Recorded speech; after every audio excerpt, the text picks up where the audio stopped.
a full story from top to bottom. Yeah. You know what I'm saying? Illmatic level, Good Kid, Mad City level, like with the impact of Get Rich or Die Trying if I was fucking signed Interscope Records.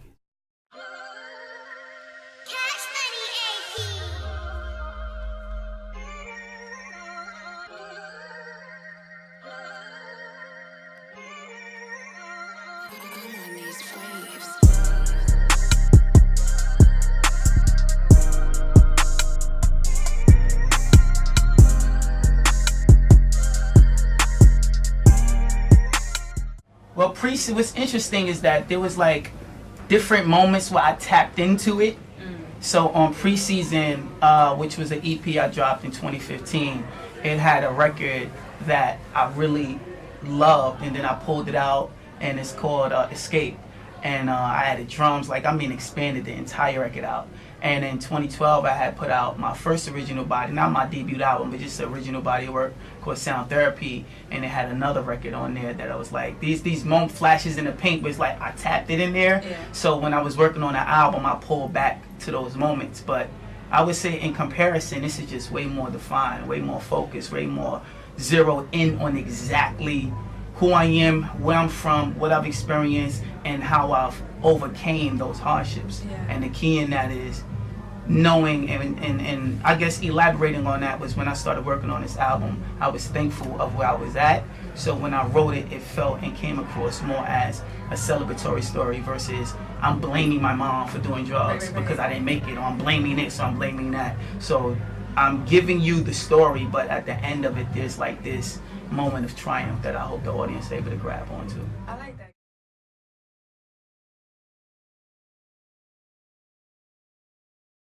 My brother's, away right now, so he's still dealing with, the effects of whatever happened because he's still locked up to this day. So I'm still pushing that story to make sure that, the audience is definitely going to get a organic story that is connected to the inner city lifestyle youth.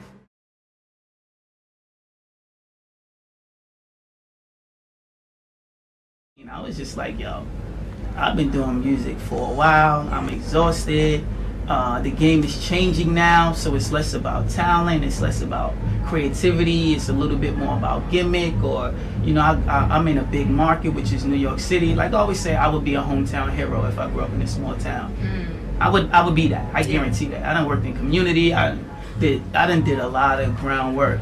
So when you're in New York City, it's almost like you get overshadowed because it's a billion motherfucking people here. So I said, in a conversation with a friend, I was gonna put out one record called Friend of Foe.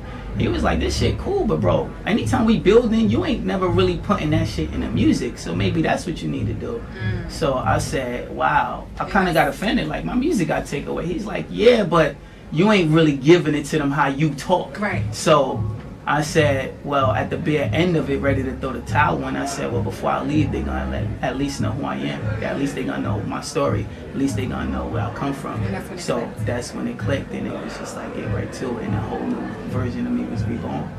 That's why I went from Precise to Varsity P, because Varsity P really connects to who I was growing up. I was a kid that played ball, a varsity kid, the kid who was about wearing the varsity coats and the denim jackets and getting the girls and getting fly, but also conscious about trying to get on and move further in life and level up my family, before my mother passed away. So the goal that I have with this album is to talk to that kid in 10th grade that is me, that freshman in college who's me, and really make sure that they're able to hold on to some of the things that I might have lost. Yeah.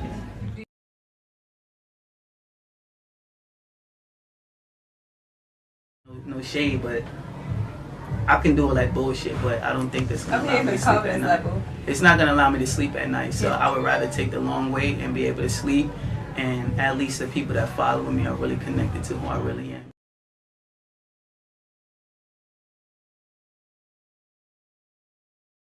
The people riding with me are the ones that really care, because it's like, nigga, you've been out here grinding, we seen you grow every stage of the way. So like, when I have events, people come out and show love. When I do music video shoots, there's a lot of support. Oh man, how did you I regret. I have only one regret that night. I did not get a picture with Future. He was backstage. I was backstage, South by Southwest at Up Rock's house. My first time out there. Shout out to my guy Alex Boyce. He set the whole play up with Woven. And I mean, I'm opening up for Future. I ain't really got time to be talking to Future backstage and taking pictures. I'm nervous as shit. Yeah. I'm about to shit in my pants, like getting my verses ready. I debuted a new song out there.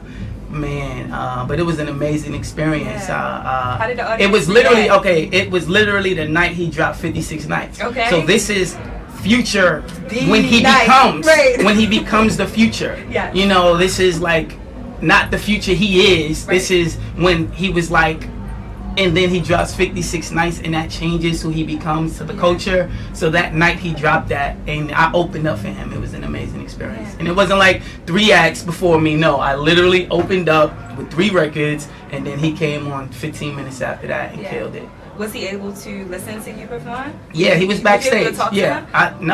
I was shitting my jaws. And then I don't know, like I said, if there was one regret that I have, it was like I was backstage with him. I really was supposed to chop it up. Yeah. You know, but I don't know, sometimes you get so caught up in your own zone. Like I was there for me and trying to get mine off. And that's okay. You know? Yeah. I see him again.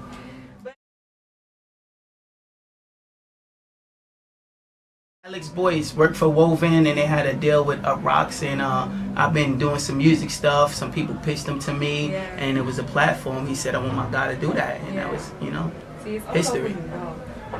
Definitely. And also being featured in Vibe and Double XL, if you Revolt, how did you get those opportunities? Oh man, and shout out to Karen Civil. DDD music video premiered on Karen Civil November 30th. It's just really just connecting, man. Like, you know, like I'm the master of the code reach. You know, that's what I go by. And what I mean by that is I have no problem with finding someone's email and sending them a nice, polite email, letting them know who I am, what my vision is, and how it is that I would love to connect with them. So working with people, shout out to Ray Holiday, Brandy Hunter, who supported me in the past, and Joshua King, who we got a lot of work to do coming up. And a lot of what it is really just reaching out, sending emails, and you know, making sure that the quality of work that I have is something that I think people will connect with. So luckily, I did so. I mean, the Karen Civil story is amazing. I flew to Complex Con. Yeah. Wow. And I'm not a reseller. I don't care about. I'm a sneakerhead, but I don't care about reselling and buying sneakers above retail price. Right. But I know what Complex Con is to the culture, so I went out there with a vision. Said I'm gonna meet Karen Civil, or re-meet her, because I remember meeting her a few years before, but it was more just like a meet and greet. Right. And then I said I'm gonna make sure I pitch myself to her. So I had an opportunity to sit down with her for about 30 minutes, and I saw her the vision. And she premiered my music video. She's showing support. Like when I have new stuff, make sure I give it to her.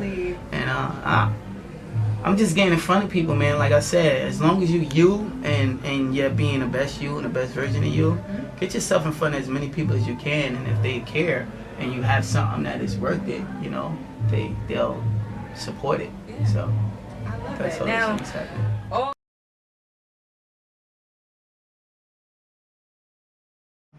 I was going through like this Usher pretty rapper phase. I had this song called Video Girl. I had a t-shirt with a blue blazer on with pinstripes. I actually have it on my YouTube page, but I made it private until I start reintroducing some of the old archives. Yeah. And I had a pair of glasses on. I'm like giving them my little 1-2. My legs is mad stiff. It was interesting. Yeah. But yeah. I had confidence though, but okay. It was interesting because I don't know. I cringe when I look at it. Yeah, I guess we grow when you look at your. But now, I mean, I'm in their face. I'm a little too intense now. I'm losing my voice sometimes, so I gotta like chill out.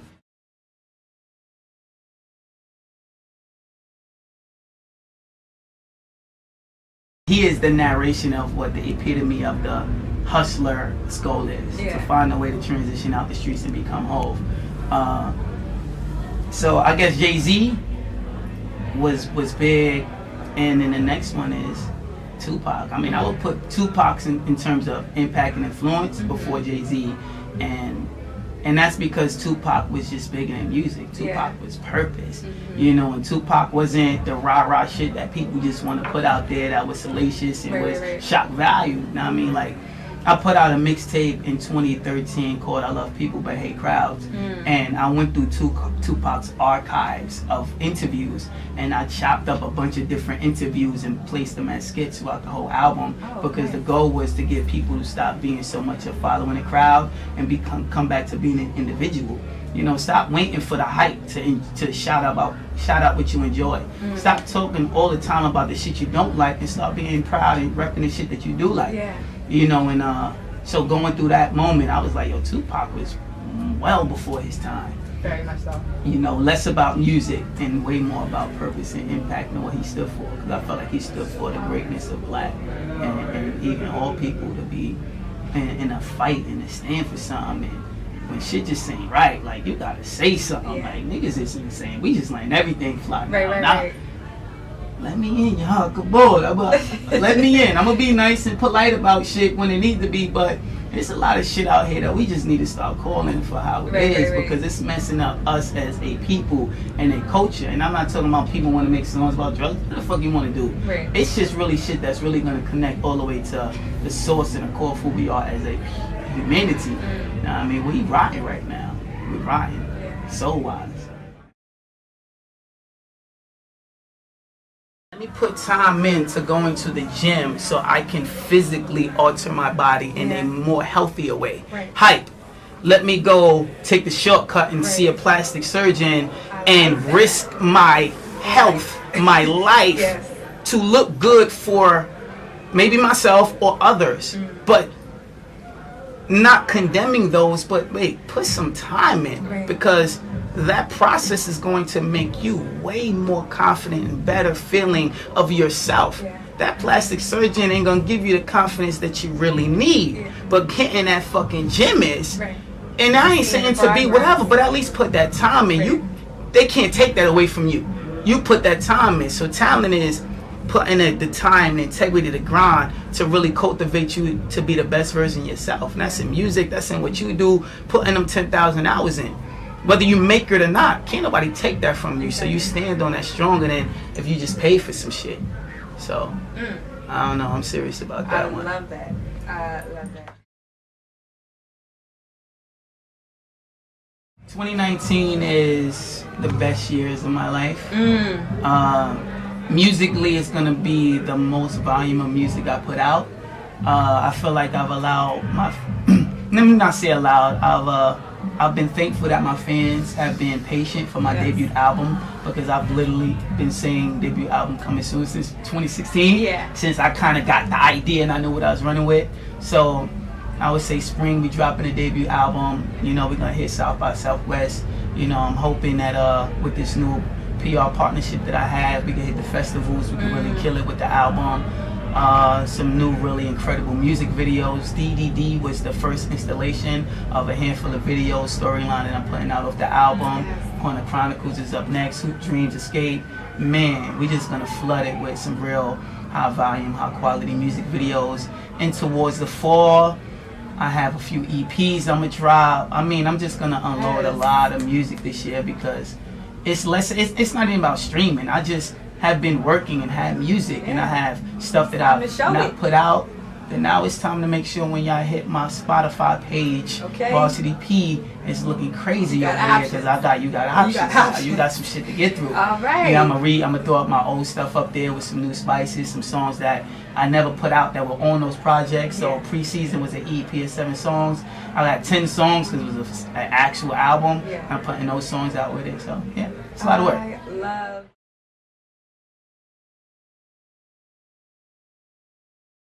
Process for that. Well, you just I could say, I mean, I could honestly say, man, I think I get it from my mother. You know, like, you know, God bless my mother's soul, but my mama told me since I was young that I was gonna leave a mark. She told me I was special. You know, like, you know, even when I was working on this album, I don't want anybody to get it confused. Yeah, I'm talking about certain experiences I went through with my mom's being on drugs and things like that, because that's my story.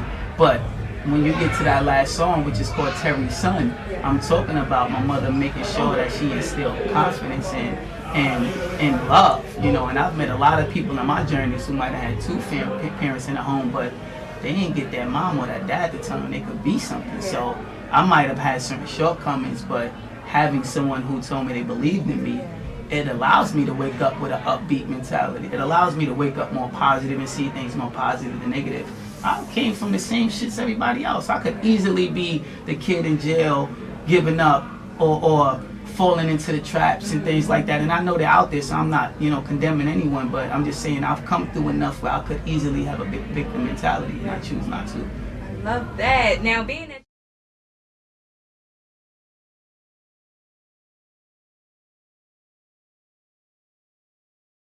man, I say the last lines on my debut album, I say, "So Lord AI, what it's sent for, I'm precise, a house down from the liquor store. Don't let this place tell you who you are, because you are me and we both became a shooting star. I'm Terry's son, so it's never to be defined by your circumstances.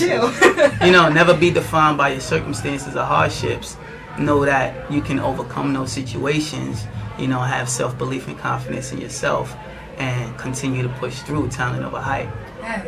So I am. This ain't rehearsed. I swear, I'm just giving y'all. Yes, who I can really am. tell. I can feel it. The energy is definitely here. Yeah. Where can we find your music? Where can we find you on Instagram? Where can we follow you? Where can we support Everything you? streamlined, Talent Over Hype. So my Okay. Instagram is @TalentOverHype. My website is TalentOverHype.com. Twitter, even though it's a dying thing, is @TalentOverHype. Well, shout out to everybody on Twitter. I need to get a little more active. Follow me, because I don't know, my Twitter be looking like it struggles, even though I be trying to kick that real for real. Yeah, man, everything is Talent Over Hype. You know, just find me. YouTube, search Varsity P.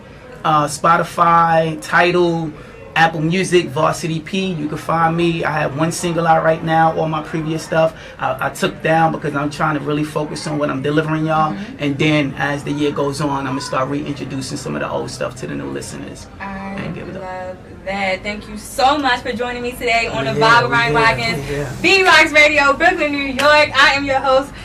Follow me at Ryen Watkins, my website, RyenWatkins.com. I will have this definitely up for replay.